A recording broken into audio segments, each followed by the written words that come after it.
ಕಲಬುರಗಿಯಲ್ಲಿ ವಿದ್ಯಾರ್ಥಿನಿಗೆ ಲೈಂಗಿಕ ಕಿರುಕುಳ ನೀಡಿದ ಆರೋಪದ ಮೇಲೆ ಉಪನ್ಯಾಸಕನನ್ನ ಬಂಧಿಸಲಾಗಿದೆ. ಅಫಜಲಾಪುರ ಪಟ್ಟಣದ ಸರ್ಕಾರಿ ಕಾಲೇಜಿನ ಅರ್ಥಶಾಸ್ತ್ರ ಉಪನ್ಯಾಸಕನಾಗಿರುವ ರಾಜ್ಕುಮಾರ್ ಬಂಧಿತ ಉಪನ್ಯಾಸಕ.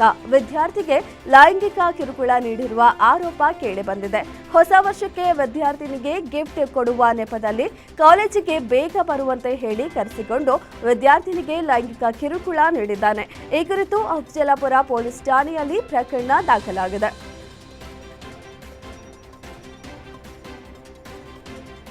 ಧಾರವಾಡದಲ್ಲಿ ಆಕಸ್ಮಿಕ ಬೆಂಕಿಗೆ 3 ಅಂಗಡಿಗಳು ಸುಟ್ಟು ಭಸ್ಮವಾಗಿದೆ. ನಗರದ ಮಾಳಮಡ್ಡಿ ಬಡಾವಣೆಯಲ್ಲಿ ಈ ಅಗ್ನಿ ಆಹುತ ಸಂಭವಿಸಿದೆ. ಶಾರ್ಟ್ ಸರ್ಕ್ಯೂಟ್ನಿಂದಾಗಿ ಅಂಗಡಿಗೆ ಬೆಂಕಿ ಹೊತ್ತಿಕೊಂಡಿದ್ದು 3 ಅಂಗಡಿಗಳು ಬೆಂಕಿಯ ಕೆನ್ನಾಲಿಗೆಗೆ ಸುಟ್ಟು ಭಸ್ಮವಾಗಿವೆ. ತಕ್ಷಣ ದುರಂತಕ್ಕೆ ಸ್ಥಳಕ್ಕಾಗಮಿಸಿದ ಅಗ್ನಿಶಾಮಕ ದಳದ ಸಿಬ್ಬಂದಿ ಬೆಂಕಿ ನಂದಿಸುವಲ್ಲಿ ಯಶಸ್ವಿಯಾದರು.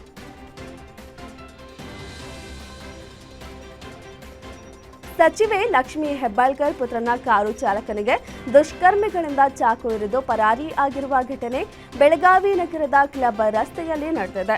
ಬಸವಂತ ಕಡೋಲ್ಕರ್ಗೆ ಎದೆ, ಭುಜ, ತೊಡೆ ಭಾಗಗಳಿಗೆ ಚಾಕುವಿನಿಂದ ಇರಿದಿದ್ದಾರೆ. ಬೈಕ್ನಲ್ಲಿ ಬಂದಿದ್ದ ಇಬ್ಬರು ದುಷ್ಕರ್ಮಿಗಳು ಕೃತ್ಯ ಎಸಗಿದ್ದಾರೆ. ಸದ್ಯ ಗಾಯಾಳುಗೆ ಬೆಳಗಾವಿ ಖಾಸಗಿ ಆಸ್ಪತ್ರೆಯಲ್ಲಿ ಚಿಕಿತ್ಸೆ ಪಡೆಯುತ್ತಿದ್ದಾರೆ. ಈ ಘಟನೆ ಸಂಬಂಧ ಬೆಳಗಾವಿಯ ಕ್ಯಾಂಪ್ ಠಾಣೆಯಲ್ಲಿ ಪ್ರಕರಣ ದಾಖಲಾಗಿದೆ.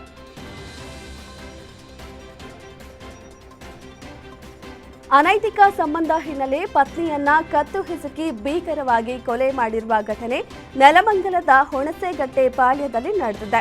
ಕನಕಪುರ ಮೂಲದ ಅರ್ಚನಾ ಮೃತ ದುರ್ದೈವಿ. ಅನೈತಿಕ ಸಂಬಂಧ ಹಿನ್ನೆಲೆ ಇಬ್ಬರ ನಡುವೆ ಪದೇ ಪದೇ ಗಲಾಟೆಯಾಗ್ತಿತ್ತು. ನಿನ್ನೆ ರಾತ್ರಿ ಗಲಾಟೆ ವಿಕೋಪಕ್ಕೆ ತಿರುಗಿದ ಹಿನ್ನೆಲೆ ಗಂಡನೇ ಕತ್ತು ಹಿಸುಕಿ ಕೊಲೆ ಮಾಡಿದ್ದಾನೆ. ನಂತರ ಆತ್ಮಹತ್ಯೆ ಕತೆ ಕಟ್ಟಿದ್ದ ಪಾಪಿ ಪತಿ ಆನಂದ್. ಈ ಸಂಬಂಧ ನೆಲಮಂಗಲ ಪೊಲೀಸ್ ಠಾಣೆಯಲ್ಲಿ ಪ್ರಕರಣ ದಾಖಲಾಗಿದೆ.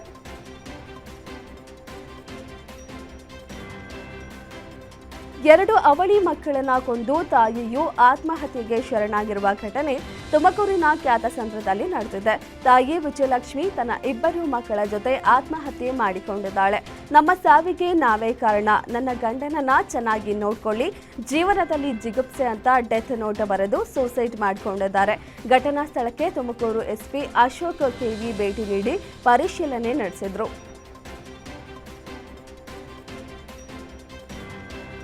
ಚಾಲಕನ ನಿಯಂತ್ರಣ ತಪ್ಪಿ ಬೊಲೆರೋ ವಾಹನ ಪಲ್ಟಿಯಾದ ಪರಿಣಾಮ ಸ್ಥಳದಲ್ಲಿಯೇ 4 ಸಾವನ್ನಪ್ಪಿದ್ದಾರೆ. ಚಿತ್ರದುರ್ಗದ ಹೊಳಲ್ಕೆರೆಯಲ್ಲಿ ಡೆಡ್ಲಿ ಆಕ್ಸಿಡೆಂಟ್ಗೆ ಗಿರಿರಾಜ್, ಕಿರಣ್, ಅರುಣ್, ಹನುಮಂತಪ್ಪ ಸಾವನ್ನಪ್ಪಿದ್ದಾರೆ.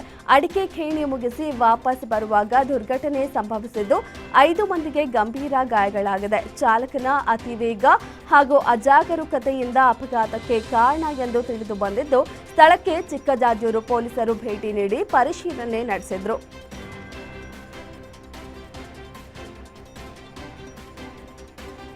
ಯಾದಗಿರಿ ಜಿಲ್ಲಾ ಕ್ರೀಡಾಂಗಣದಲ್ಲಿ ಆಯೋಜಿಸಿದ್ದ ಡಿನ್ನರ್ ಪಾರ್ಟಿಯಲ್ಲಿ ಸರ್ಕಾರಿ ನೌಕರರಿಂದ ಗಲಾಟೆ ನಡೆದಿತ್ತು. ಈ ಬಗ್ಗೆ ಗ್ಯಾರಂಟಿ ನ್ಯೂಸ್ ಸುದ್ದಿ ಪ್ರಸಾರ ಬೆನ್ನಲ್ಲೇ ಎಚ್ಚೆತ್ತ ಯಾದಗಿರಿ ಡಿಸಿ ತನಿಖೆಗೆ ಒಂದು ತಂಡ ನೇಮಿಸಿ ಆದೇಶ ಹೊರಡಿಸಿದ್ದಾರೆ. ಸಹಾಯಕ ಆಯುಕ್ತರ ನೇತೃತ್ವದಲ್ಲಿ ತಂಡ ರಚನೆಯಾಗಿದೆ. ತನಿಖಾ ಬಳಿಕ ಪ್ರಕರಣದ ಸತ್ಯಾಂಶ ಬೆಳಕಿಗೆ ಬರಲಿದ್ದು ತಪ್ಪಿತಸ್ಥರ ವಿರುದ್ಧ ಕ್ರಮ ಜರುಗಿಸುತ್ತೇವೆ ಎಂದು ಯಾದಗಿರಿ ಡಿಸಿ ಹರ್ಷಲ್ ಭೋಯರ್ ತಿಳಿಸಿದರು.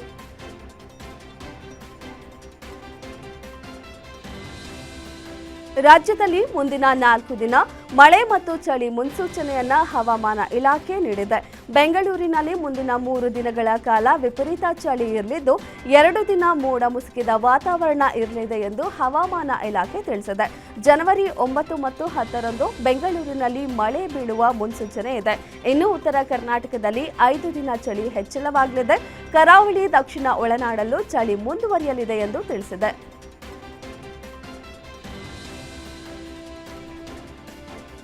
ಕಾಂಗ್ರೆಸ್ ನಾಯಕಿ, ರಾಜ್ಯಸಭೆ ಸದಸ್ಯೆ ಸೋನಿಯಾ ಗಾಂಧಿ ಅವರ ಆರೋಗ್ಯದಲ್ಲಿ ತೀವ್ರ ಏರುಪೇರು ಉಂಟಾದ ಹಿನ್ನೆಲೆ ಆಸ್ಪತ್ರೆಗೆ ದಾಖಲಾಗಿದ್ದಾರೆ.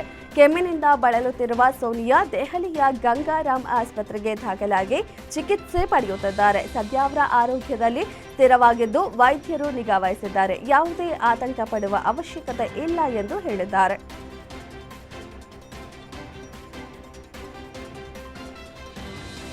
ಹಸಿರು ಹೈಡ್ರೋಜನ್ ಮತ್ತು ಶುದ್ಧ ಇಂಧನ ಉತ್ತೇಜಿಸುವ ಸರ್ಕಾರದ ಬದ್ಧತೆಗೆ ಪ್ರತೀಕ ಎಂಬಂತೆ ನವೀಕರಿಸಬಹುದಾದ ಇಂಧನ ಸಚಿವ ಪ್ರಹ್ಲಾದ್ ಜೋಶಿ ಹಾಗೂ ಕೇಂದ್ರ ರಸ್ತೆ ಸಾರಿಗೆ ಮತ್ತು ಹೆದ್ದಾರಿ ಸಚಿವ ನಿತಿನ್ ಗಡ್ಕರಿ ಟೊಯೋಟಾ ಮಿರಾಜ್ ಇಂಧನ ಕೋಶ ವಿದ್ಯುತ್ ವಾಹನದಲ್ಲಿ ಪ್ರಯಾಣಿಸಿ ಗಮನ ಸೆಳೆದರು.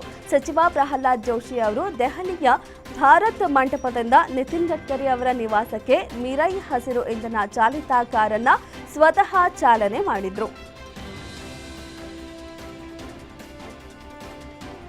ಭಾರತವು ಸಿಂಧೂ ನದಿಯ ಉಪನದಿಯಾದ ಚಿನಾಬ್ ನದಿಯ 4 ಹೈಡ್ರೋ ಪವರ್ ಪ್ರಾಜೆಕ್ಟ್ಗಳ ಕಾಮಗಾರಿ ವೇಗಕ್ಕೆ ಪಡೆದುಕೊಂಡಿದೆ. 4 ಯೋಜನೆಗಳನ್ನು ಕಾಲಮಿತಿಯಲ್ಲಿ ಮುಗಿಸಿ ಕಾರ್ಯರೂಪಕ್ಕೆ ತರಲು ಅಧಿಕಾರಿಗಳಿಗೆ ಸರ್ಕಾರ ಸೂಚನೆ ಕೊಟ್ಟಿದೆ. ಕೇಂದ್ರವು ಚೆನಾಬ್ ನದಿ ವ್ಯವಸ್ಥೆಯಲ್ಲಿ 4 ಪ್ರಮುಖ ಜಲವಿದ್ಯುತ್ ಯೋಜನೆಗಳನ್ನು ತ್ವರಿತಗೊಳಿಸಲು ಸೂಚನೆ ನೀಡಿದೆ. ಮಾರ್ಚ್ 2028ರ ಒಳಗೆ ಕ್ವಾರ್ ಯೋಜನೆಯನ್ನು ಪೂರ್ಣಗೊಳಿಸಲು ಮತ್ತು ಸೂಕ್ಷ್ಮ ರಾಟ್ಲೆ ಅಣೆಕಟ್ಟಿನ ನಿರ್ಮಾಣವನ್ನು ವೇಗಗೊಳಿಸಲು ಅಧಿಕಾರಿಗಳಿಗೆ ಸೂಚನೆ ನೀಡಲಾಗಿದೆ.